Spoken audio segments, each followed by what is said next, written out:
You know, usually when we talk about some prestigious international award, there's this expectation of absolute harmony, like a coronation or something. Right, a total celebration, everyone clapping. Exactly.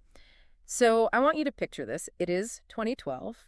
The European Union has just been awarded the Nobel Peace Prize. Huge deal. Right. And the president of the European Commission steps up to the podium in Oslo, accepts this heavy, gleaming gold medal, and proudly praises what he calls a new legal order based on free consent. Well, it was framed as a triumph of human cooperation, like the ultimate, undeniable validation of the European dream after decades of integration. But then you flip the script, you take your eyes off the tuxedos in Oslo, and you look at what was actually happening on the ground at that exact same second. And it is the complete, terrifying opposite. Oh, it was a nightmare. The acrimony, the resentment, the sheer visceral hostility between the member states of the European Union at that very moment, it had hit the absolute highest point in the institution's entire history. It is the absolute definition of a massive, counterintuitive contradiction. They were being handed the ultimate global prize for peace, while economically and politically, they were quietly tearing each other to pieces. Okay, so let's unpack this. Welcome to the deep dive. Today, our mission is to tear down the shiny diplomatic facade of that Nobel Peace Prize. And we've got the perfect tool to do it. We really do. We are looking at a brilliantly ruthless 2013 paper by Harvard economist Martin Feldstein. It's called Coordination in the European Union. And this paper, it essentially acts as an X-ray. Yeah, it gets right through the spin. It exposes the brutal hidden machinery of the Eurozone crisis.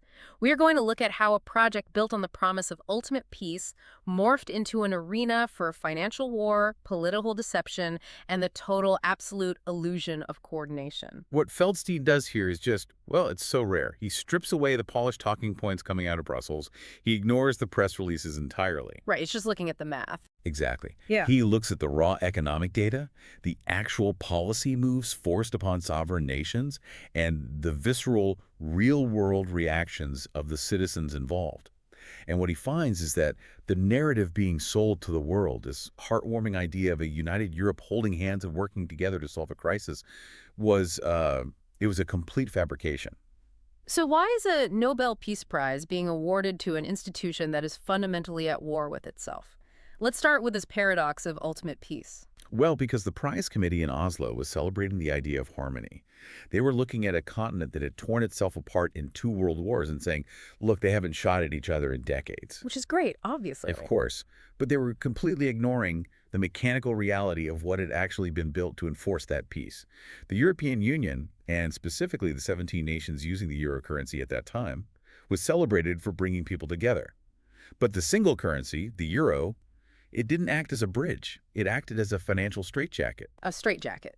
Explain that. Because on the surface, having one currency when you travel from Paris to Rome just seems, incredibly convenient. You don't have to change your money at the border. Yeah, convenience for tourists is a side effect. The reality for nations is that a currency is a tool. It's a release valve. Right.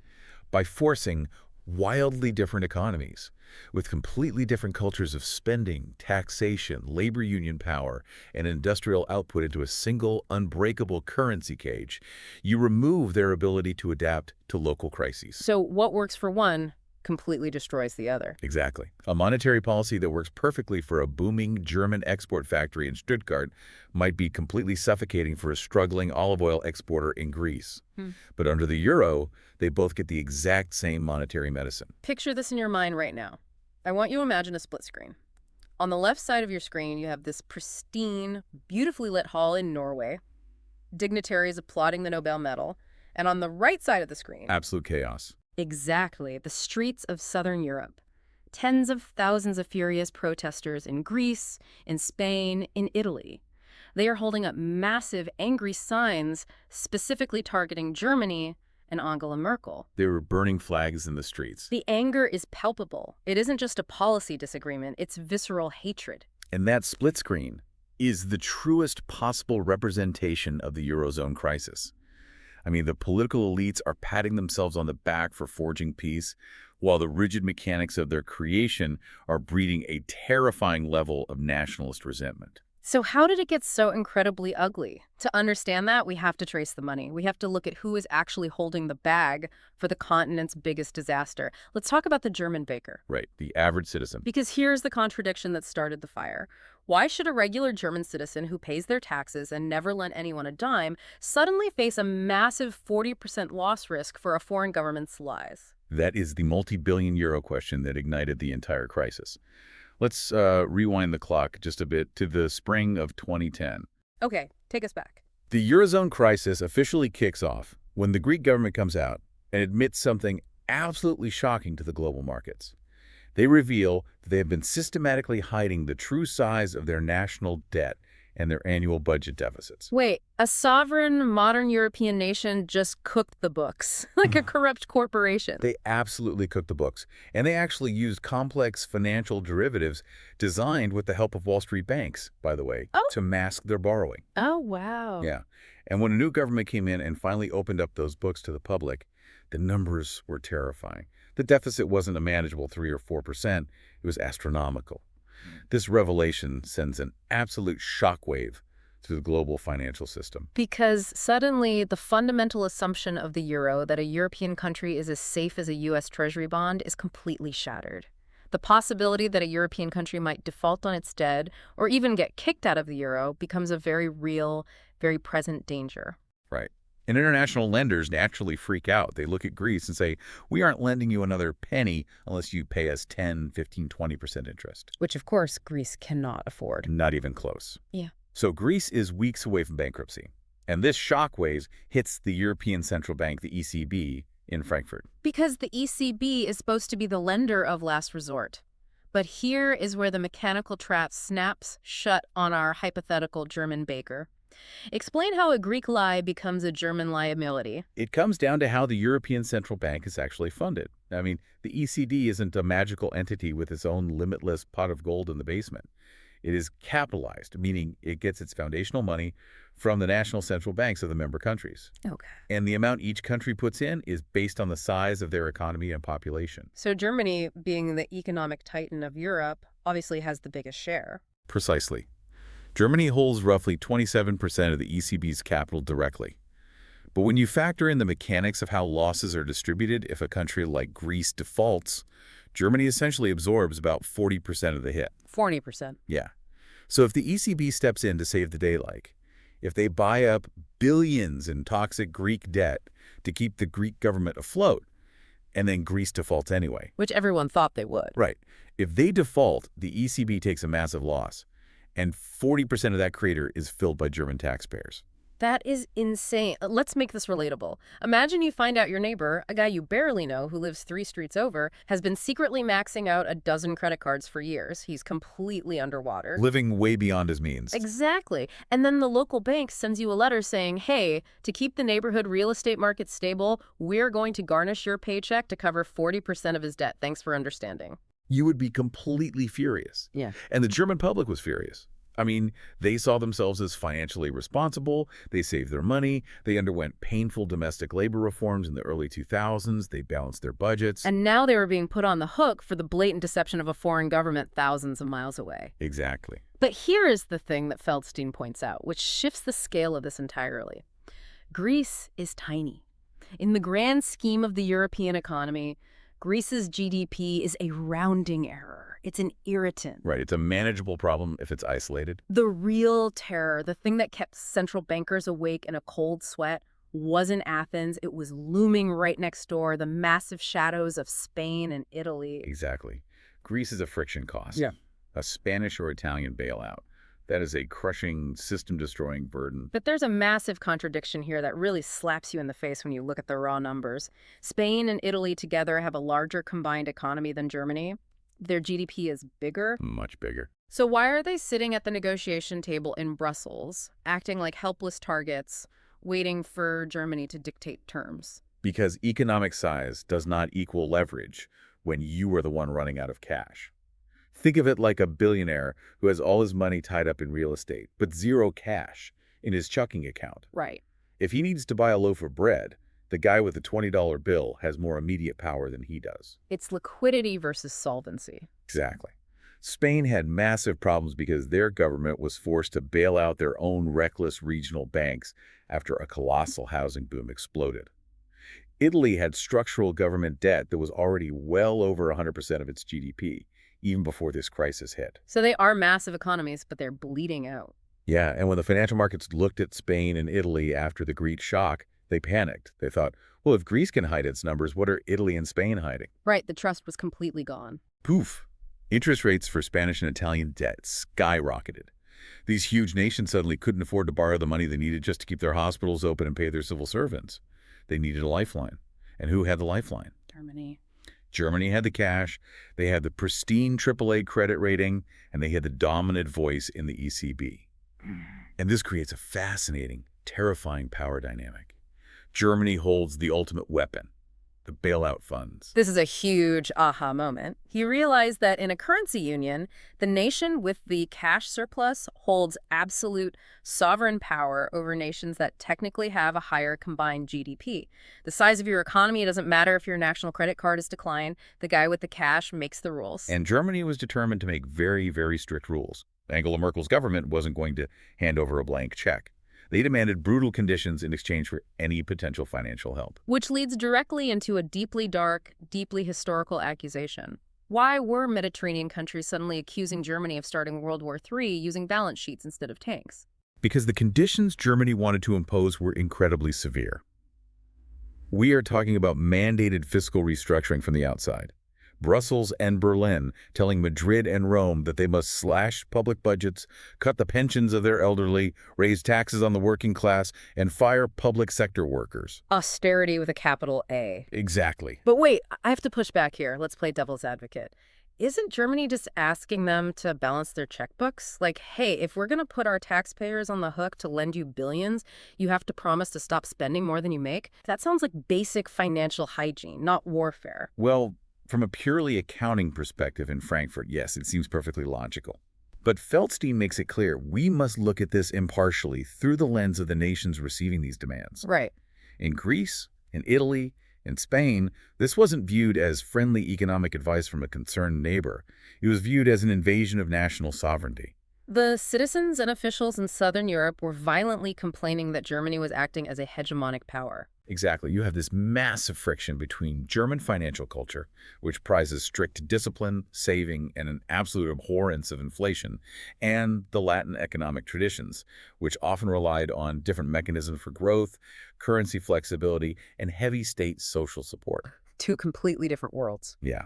So when Germany dictated exactly how Italy or Spain must run their internal domestic societies, historical memories flared up instantly. The source material literally points this out. It's unavoidable. Critics in Southern Europe were arguing that the exact ambitions Germany failed to achieve in World War II, dominating the European continent and dictating the lives of its neighbors, were now being achieved via the euro. It's a visceral, emotional reaction. When a foreign power tells you that you must cut the pensions of your grandmothers in order to receive a loan to save your corrupt banks, it feels like an act of war. So the continent is on the brink of a psychological and financial meltdown. The bond markets are terrified. To stop this financial war, the European Central Bank steps in and invents a weapon. And they gave it a deliberately, hilariously boring name, the OMT. Yes, the OMT. Why would a central bank give an incredibly aggressive, market-altering, multi-billion euro bailout plan an acronym that practically puts people to sleep?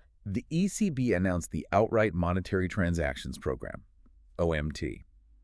The name is deliberately obscure bureaucratic jargon, and it was likely designed to camouflage what it actually was, a massive, unprecedented intervention. So what was the actual plan behind the boring name? The plan was that the ECB would step into the secondary markets and buy the short-term government bonds of Spain and Italy in virtually unlimited quantities. But here is the real slap-in-the-face fact from Feldstein's paper.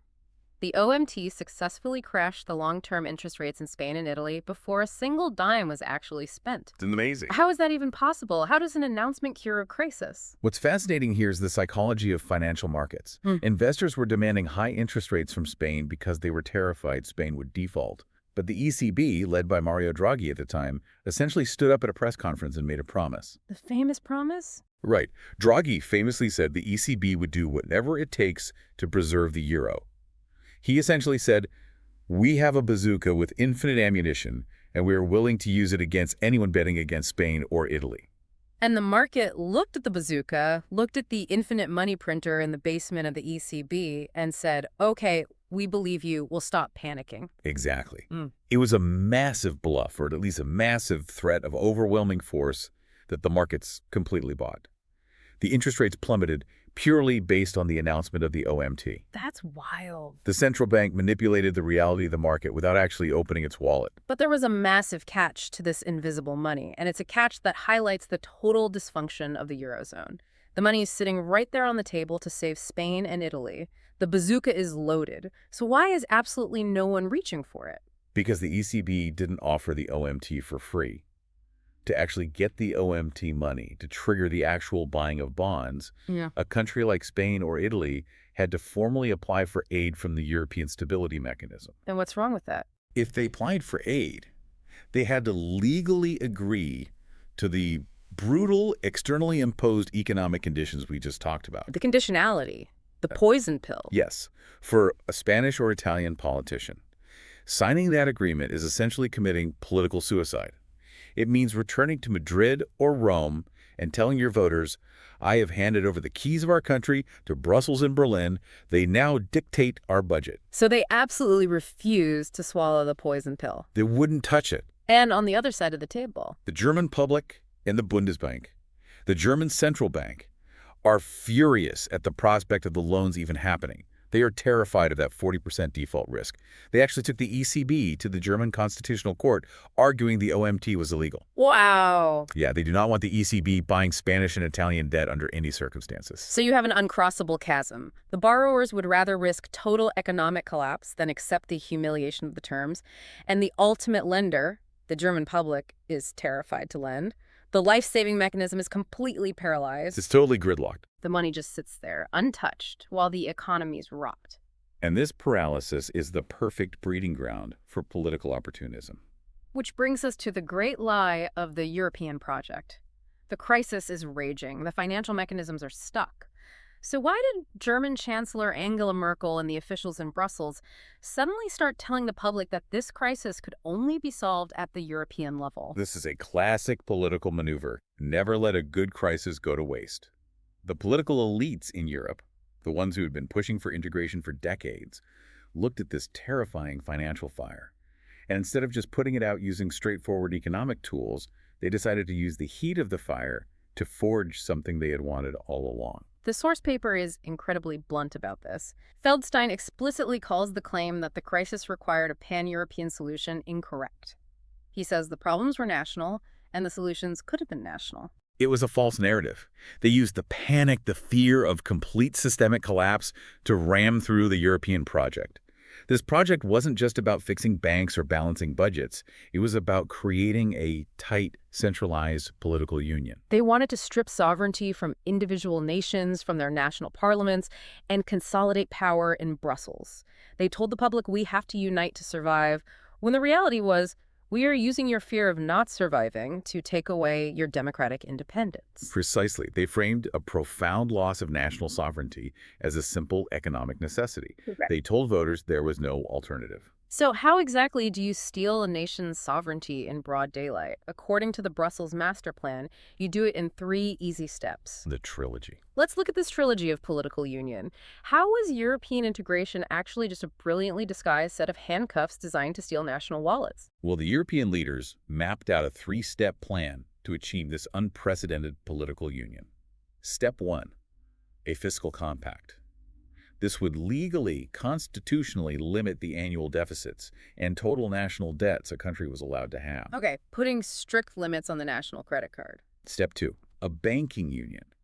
This would take the crucial power of banking supervision away from national regulators in Madrid or Rome and give it to a central European authority at the ECB, theoretically, along with a European deposit insurance program. Taking over the local bank branches from the top down. And step 3, and this was the ultimate radical goal, a comprehensive, centralized budget plan. This would give the European Commission, under the very watchful eye of Germany, the direct power to review, alter, and control the details of each individual country's national budget before the national parliaments even voted on it. That is just wild. Let me try an analogy for this. Imagine you have a roommate, and your roommate comes to you and says, "Hey, things are a little messy around here. We've had some late bills. I think we need to coordinate our household chores and finances." Sounds reasonable enough. Right, you think, sure, that sounds great. But then you look at their actual plan. Step one is they dictate exactly what groceries you're allowed to buy with your own money. Step two is they take the keys to your car so they can supervise your driving habits.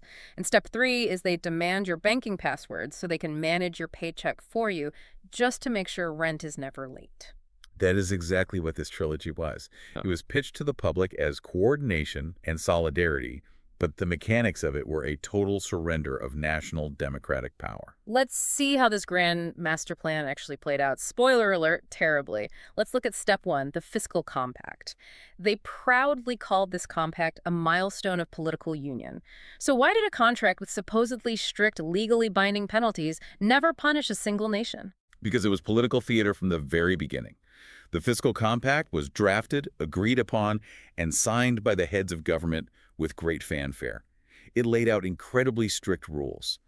Countries must keep their structural annual deficits below 0.5% of GDP, and they must actively reduce their ratio of national debt to GDP down to 60%. And there were consequences for breaking this, right? Oh, yes. It included financial penalties for breaking these rules. Angela Merkel heralded it as a triumph of German discipline being exported to Europe. But what actually happened when the ink dried? Nothing. In practice, the fiscal deficits in member countries like France and Spain continued to blatantly exceed the specified limits. National debt ratios continued to rise, and the number of penalties imposed by Brussels, zero. Absolutely zero. Zero. And here is the real reality check. This wasn't even a new idea. They had tried this exact same thing before with something called the Stability and Growth Pact back in the late 90s. Yes. And do you know who were the first countries to instantly violate that original pact when their economies slowed down in 2003? Germany and France. Exactly. The two biggest powers in Europe. When the big kids break the rules on day one without facing any consequences, the rules become a total joke for everyone else. I mean, they literally watered down the old pact when it suited them, and then a decade later, they wrote a new one just to ignore it again. It's performance art, not policy. If step one was a joke, step two was an elaborate, multi-billion euro theatrical production. Let's talk about the banking union. The ECB holds a massive press conference. They proudly announce that they are taking over the supervision of all major banks in the Eurozone, the dawn of a safe, united banking system. Right. So why couldn't the mighty ECB actually command a single local banking inspector in Rome or Berlin? Because the transfer of power was entirely an illusion. The political leaders got to stand in front of the cameras and declare that Europe was moving closer to political union through this new banking union. Yeah. The ECB was theoretically granted the power to establish standards and directly supervise the massive systemic banks across the continent. In theory. But in reality, in the actual day-to-day mechanics of regulation, the ECB didn't have thousands of inspectors ready to deploy. The actual supervision of those banks, the people combing through the ledgers to see if loans were bad, remained entirely in the hands of the national central banks. The Bank of Italy, the German Bundesbank. It's incredible. They changed the label on the door to read Europe, but the people sitting at the desks inside the room were still strictly national employees answering to their national bosses, looking out for their national interests. The ECB had the impressive title, but the national banks kept all the teeth. It was a banking union in name only. It allowed the politicians to claim a victory for integration without actually integrating anything. And it gets worse. Because there was one specific part of that banking union, a safety net that actually would have worked to stop the panic, that was violently kicked away. Yeah, this part is crucial. There was one simple proven rule that could have stopped the bank runs in Southern Europe overnight. Why did Germany instantly veto it? Well, France brought forward a proposal that is absolutely common in truly unified financial systems, a Eurozone-wide deposit insurance system. Okay, stop here. Explain this like I'm 5. What is deposit insurance and why does it stop a panic? Think of the FDIC in the United States. If you hear a rumor that your local bank is going bankrupt, your first instinct is to run to the branch and pull all your cash out.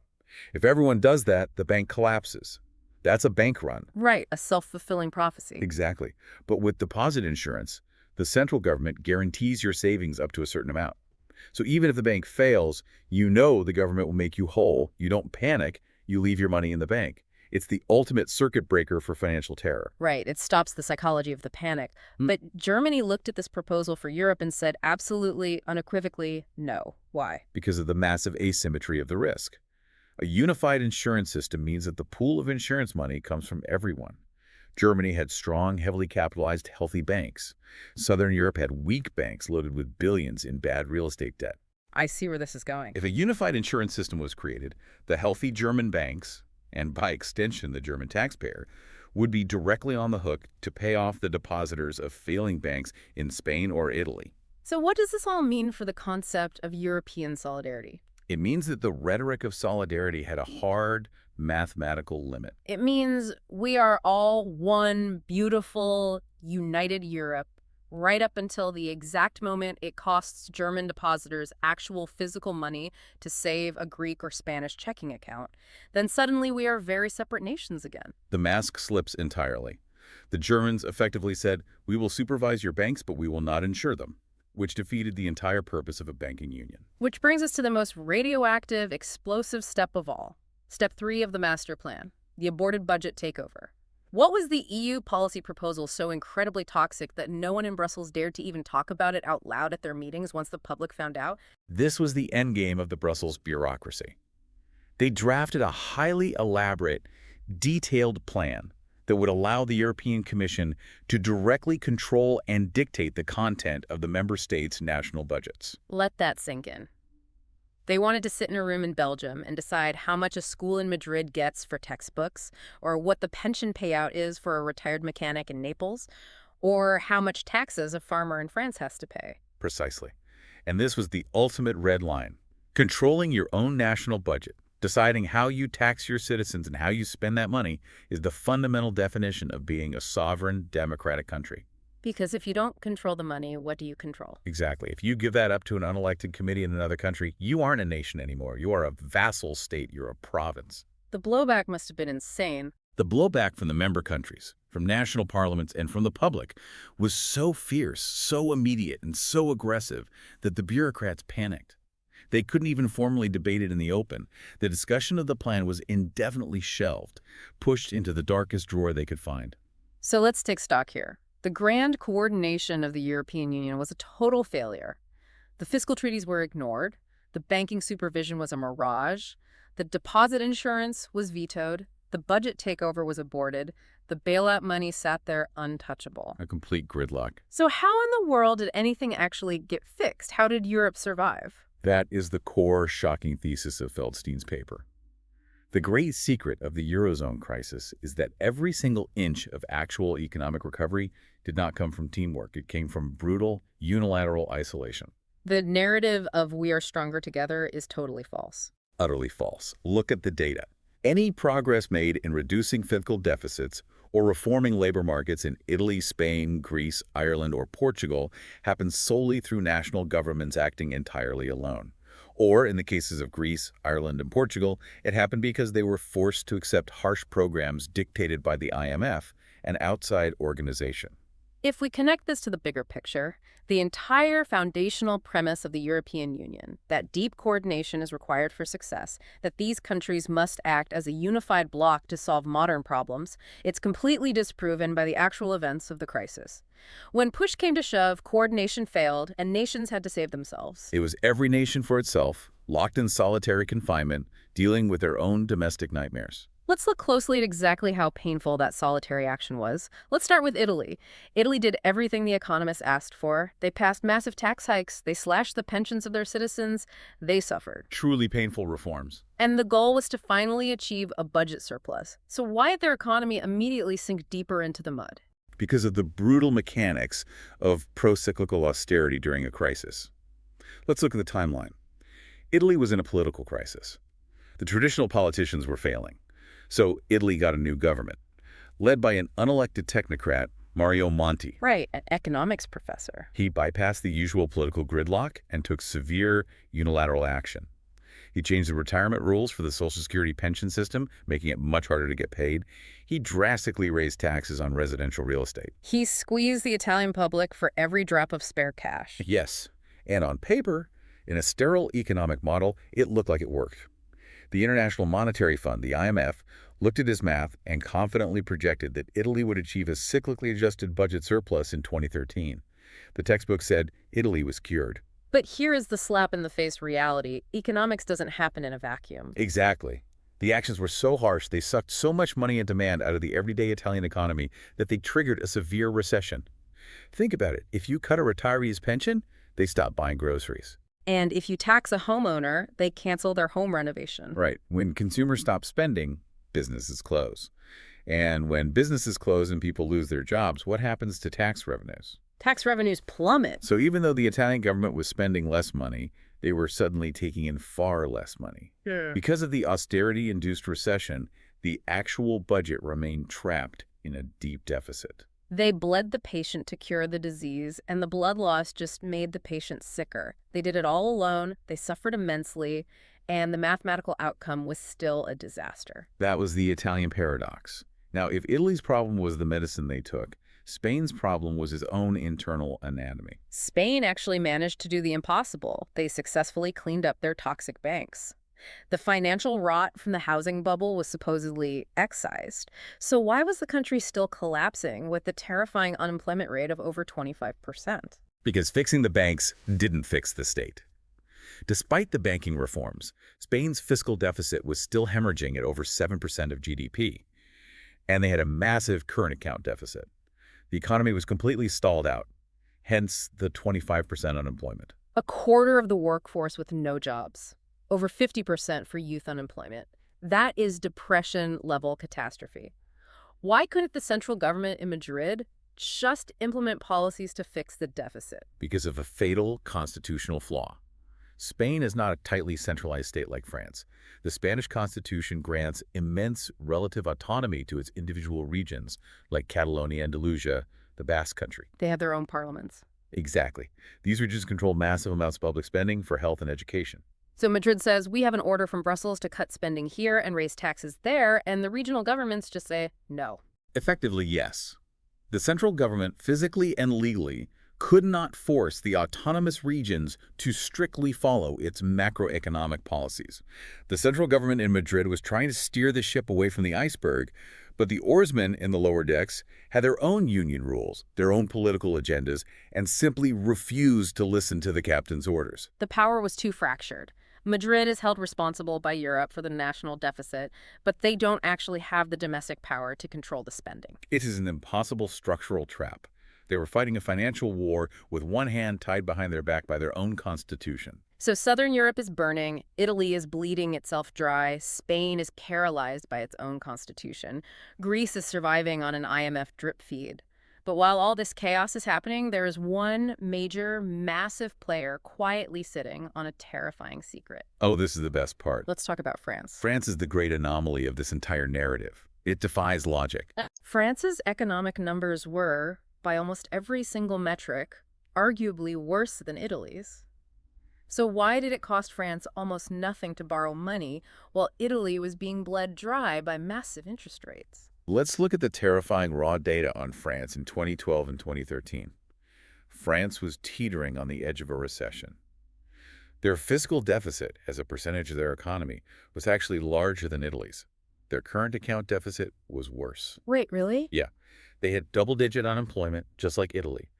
Their public spending was over 56% of their entire GDP, and their major banks were widely believed to be severely undercapitalized and weighed down with toxic bad assets. They check every single box for an economic meltdown. By all rights, the bond vigilantes should have been attacking France just as hard as Spain. Yet look at the bond markets. The interest rate on French 10-year government debt was only about 60 basis points above the ultra-safe German bonds. A tiny margin, practically a rounding error. Meanwhile, Italy's interest rate was 300 basis points higher than Germany's. Spain's was 400 basis points higher. So Italy is paying a massive punitive penalty to borrow money just to keep the lights on, and France is waltzing into the international bond markets and getting prime rates with a worse resume. Why? Are the bond traders just blinded by the Eiffel Tower? Is the market totally blind? It's a fascinating question, and Feldstein spends time chewing on this. He suggests the market might be looking at one specific isolated metric. France's overall accumulated debt-to-GDP ratio was around 80%, which was lower than Italy's massive 100+%. So the market sees that one slightly better historical number and just completely ignores the current massive deficits, the ballooning unemployment, and the rotten banks. Either they were wearing blinders, hoping the historical prestige and political power of France as a founding member of the EU would save it, or it was a temporary fragile illusion that the market simply hadn't corrected yet. Feldstein strongly implied France was skating on incredibly thin ice, propped up by a reputation that the underlying mathematical reality no longer supported. Here's where it gets really interesting. How did France, a proud global power, a nation that prides itself on economic planning, get into this pathetic, precarious mess in the first place? To understand that, we have to look back at a breathtakingly arrogant post-World War II plot. This is where dry economics meets grand Shakespearean geopolitical tragedy. I love this part. I couldn't believe this when I read the source material. France literally invented the idea of the euro specifically to subjugate Germany. How did it end up making Germany the undisputed dominant master of Europe? We have to go back to the ashes of World War II. Two visionary French officials, Jean Monnet and Robert Schuman, began aggressively pushing for a United States of Europe. Now, the textbook history says this was purely out of an altruistic desire for peace, to bind coal and steel production together so war would be materially impossible. But there was an ulterior motive, a much more cynical one. A massive one. The French political elites saw European integration as a mechanism to give France global superpower status. They believed a united Europe, with France's highly sophisticated foreign service, its nuclear weapons, and its military acting as the brain, could rival the United States and the Soviet Union. So France would be the rider and Europe would be the horse. And obviously the biggest, strongest muscle on that horse was the German industrial engine. Exactly. But to ride the horse, they needed to control German economic power. Fast forward to the end of the Cold War, 1989. The Berlin Wall falls. Germany is on the verge of reunification. And French President François Mitterrand looks at a reunited Germany of 80 million people and sees a terrifying economic titan that will dwarf France. He sees a historic opportunity to spring the trap. He literally holds German reunification hostage. This is unbelievable. What did Mitterrand demand from German Chancellor Helmut Kohl? He forced Germany to abandon their beloved, ultra-stable national currency, the Deutschmark. He demanded they adopt a new, single European currency, what would become the euro, and subject themselves to a European central bank. Why the obsession with killing the mark? Because the German central bank, the Bundesbank, was too powerful. Because the mark was so strong, the Bundesbank effectively dictated monetary policy for the whole continent by sheer gravity. If the Bundesbank raised rates, France had to raise rates to keep up, even if it hurt the French economy. Mitterrand wanted to destroy the supreme power of the Bundesbank and chain Germany to a currency that France would have an equal vote in controlling. It was a hostile geopolitical takeover disguised as a heartwarming currency union. Entirely. And here's the ultimate reality check. The plan backfired with catastrophic, hilarious precision. Explain how the euro became Germany's secret weapon. Well, because a currency reflects the average strength of the economies using it. If Germany still had the Deutschmark, their massive export success would cause the value of the mark to skyrocket. A strong mark would make German BMWs and Siemens machines very expensive for the rest of the world, which naturally slows down their exports and balances their economy. Right, it's a natural shock absorber. Exactly. But under the euro, Germany shares a currency with struggling economies like Greece, Spain, and Italy. The weakness of Southern Europe drives the overall value of the euro down. So for Germany, the euro is artificially cheap. It acts as a steroids injection for the German export economy. Huge steroids. Their cars and machines are suddenly hyper-competitive on the global market because the currency is held down by their neighbor struggles. While simultaneously, what happens to France? It traps France in a currency that is artificially too strong for its own struggling, less competitive industries. France can't devalue to make its exports cheaper, so French factories close while German factories run double shifts. France's grand geopolitical ambition was totally, utterly crushed by its own creation. Instead of a French superpower dominating the continent, you have Germany acting as the undisputed economic titan, with Chancellor Angela Merkel dictating the fate, the budgets, and the survival of the entire Eurozone. France built a cage for Germany and accidentally locked themselves inside it while handing Germany the only key. It is one of the most stunning, ironic, strategic backfires in modern political history. While France was trapped in its own snare and southern Europe was burning, there was another major European power watching all of this unfold from the outside, and they were watching in total horror. Let's talk about Britain's cold escape. Britain is the fascinating outlier in Feldstein's analysis. Britain didn't even use the euro. They kept the pound sterling. They weren't trapped in the currency cage. They could devalue if they wanted to. So why were they so absolutely terrified of the EU's new rules? Because Britain was still a member of the European Union, the broader political and trading bloc. And the British political and financial classes were looking at the sheer panic across the Channel in Brussels, all this frantic talk of banking unions and political integration and new regulatory frameworks, and they saw a direct threat to their crown jewel, London. the City of London. Britain feared, with very good reason, that France and other continental powers would use the cover of the crisis to draft new EU regulations intentionally designed to undermine and destroy London's absolute dominance as Europe's primary financial center. Right. If Brussels gets to write the rules for all European banks, they can write rules that make it illegal or unprofitable to do business in London, shifting trillions of dollars of financial transactions to Frankfurt or Paris. Precisely. It was a defensive terror. But it wasn't just about the bankers protecting their bonuses. The paper notes a profound cultural and historical divide that was rapidly widening. The British electorate felt fundamentally different from continental Europeans. They view their parliamentary sovereignty as sacred. They looked across the Channel, saw riots in Athens, 25% unemployment in Madrid, German dictates in Rome, and a massive, unaccountable bureaucratic power grab in Brussels and said, we want absolutely no part of this machinery. And remember, Feldstein is writing this paper in late 2012, early 2013.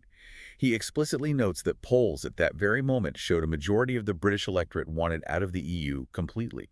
Prime Minister David Cameron was already floating the idea of an in or out referendum just to appease this massive, boiling public anger. Britain had an escape hatch because they kept their own currency.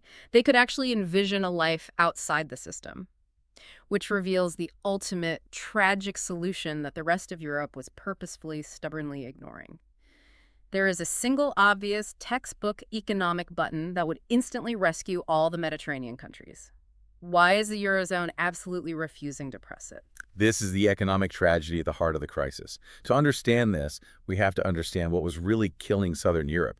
Right. It wasn't just government spending. They suffered from chronic, massive current account deficits. Explain what a current account deficit actually means for a regular person. Simply put, a nation is importing way more than it is exporting. The country is buying more foreign goods than it is selling domestic goods. Cash is physically leaving the country. Okay. In a normal system, this corrects itself. If Greece or Spain had their own national currency, say the drachma or the peseta, what would they do in this situation when their goods are too expensive for the world to buy? They would simply devalue their currency. They would tell their central bank to print more money or lower rates until the value of the drachma falls relative to the dollar or the mark. Exactly. Instantly, overnight, Greek exports become incredibly cheap for foreigners to buy. A vacation to the Greek islands becomes half the price for an American or a German. Tourists flood in, olive oil exports surge. The economy is jump-started. Devaluation is the classic, painless escape valve for a struggling economy to regain competitiveness without cutting wages. But they are trapped in the euro. They share a currency with Germany. Spain cannot unilaterally devalue the euro. The escape valve is permanently welded shut. So instead of changing the value of the money, they have to physically slash the wages and pensions of their citizens to make their products cheaper, which is called internal devaluation, and it causes riots and crushing recessions. But wait, I have a question. Couldn't the European Central Bank just devalue the euro as a whole? Like deliberately weaken the euro against the US dollar and the Chinese yuan to save the southern countries? Yes, absolutely. The ECB could coordinate a strategy to reduce the value of the euro globally.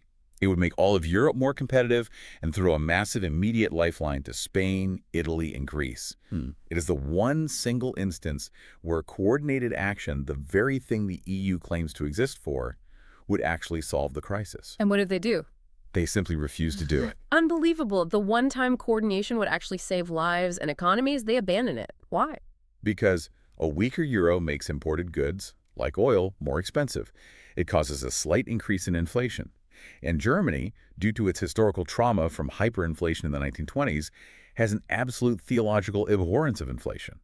Germany wouldn't tolerate a weaker euro, so the ECB kept the euro strong. It proved that the system was rigid, inflexible, and fundamentally unwilling to act in the best interest of its weakest members if it mildly inconvenienced its strongest. This complete failure to act, this stubborn adherence to a broken asymmetrical system, leads directly to Feldstein's ultimate chilling prophecy. This is where reading a paper from 2013 gives you absolute goosebumps. In 2013, Martin Feldstein looked at this mess and predicted a fracture that could unravel the entire globalized world. He looks at the British situation, the polling, the cultural alienation, the fear of regulations, the disgust at how Brussels treated Greece and Italy, and he predicts that a referendum on leaving the EU is highly likely. And he warns that if Britain actually votes to leave, if Brexit happens, it will not just be an isolated, quirky British event. No. He explicitly warns it will trigger a domino effect. He names countries like Finland and the Netherlands, countries that are culturally and economically closer to Germany, who might look at the exit door Britain just smashed open and decide, you know what, we are tired of paying for this too. We are tired of bailing out failing banks in other countries. We are walking through that door. What's fascinating here is the sheer foresight. He perfectly mapped the fault lines of Brexit years before the vote ever happened. Because he understood the fundamental mechanics of political economy. He understood that you cannot ignore national sovereignty. You cannot force wildly different cultures, histories, and economies into a rigid financial cage. Label it coordination and expect them to smile while you strip away their democratic power. It is a recipe for catastrophic collapse. Which brings us to the end of our journey today. Let's take a breath and recap the mind-blowing arc we just walked through. We started with the false harmony of a Nobel Peace Prize in 2012. A shiny gold medal handed to an institution that was secretly, viciously tearing itself apart. We saw how a currency union turned into a mechanism for financial colonialism, where a German cash surplus became a weapon of absolute sovereignty over larger, struggling nations like Spain and Italy. We watched central bankers bluff the markets with secret OMT bailout plans that no one dared to touch, while opportunistic politicians in Brussels used the terror of the crisis to try and steal the national budgets of sovereign countries through the fiscal compact and aborted budget takeovers. We witnessed the bitter irony of France, the proud architect of the euro, trapping itself in a cage of its own making, accidentally handing the mastery of the continent to the very Germany it was trying to control. And we saw how the grand lie of European coordination was exposed. The only way anyone survived was through brutal, solitary confinement, slashing their own economies while the central bank refused to press the one button, currency devaluation, that could have saved them all. A failure that planted the seeds for Brexit and the fracturing of the Western alliance. It is a masterclass in the profound dangers of prioritizing a political utopian project over harsh, mathematical economic reality. So to you listening right now, I want you to take this with you. The next time you turn on the news and you hear a polished, smiling politician or an unelected central banker stand at a podium and declare, "We need more international coordination to solve this crisis," You now know the secret translation of that phrase. you know what it actually means. It means someone is about to lose their power and someone else is about to take it. Look past the shiny rhetoric and ask yourself, who holds the cash? Who is swallowing the poison pill? And who is actually giving up their sovereignty? Because in the raw machinery of international finance, there is no such thing as free consent. There is only leverage. Which leaves me with one final provocative thought for you to chew on today. We've spent this entire time talking about central banks, bond yields, bailout funds, and budget deficits. But let's zoom out to the very foundation of our society. The democratic process itself. Exactly. Think about this. If a nation elected by its people can no longer control the value of its own money, if it cannot set its own national budget or tax rates without permission from a foreign committee, if it is not allowed to let its own failing, corrupt banks go bankrupt because of international treaty obligations, can that nation still truly, honestly call itself a democracy? Or has the entire concept of the nation-state been hollowed out from the inside? Has economics permanently replaced the ballot box? If the guy with the biggest checkbook in Brussels or Berlin makes all the actual rules, does your vote on election day even matter anymore? It's something to think about the next time you step into a voting booth. It's the ultimate question of the 21st century. And that's all for today. Thank you so much for taking this deep dive with us. We love unpacking these hidden gears of history with you. Until next time, stay curious, question the official narrative, and keep diving deep. See you later.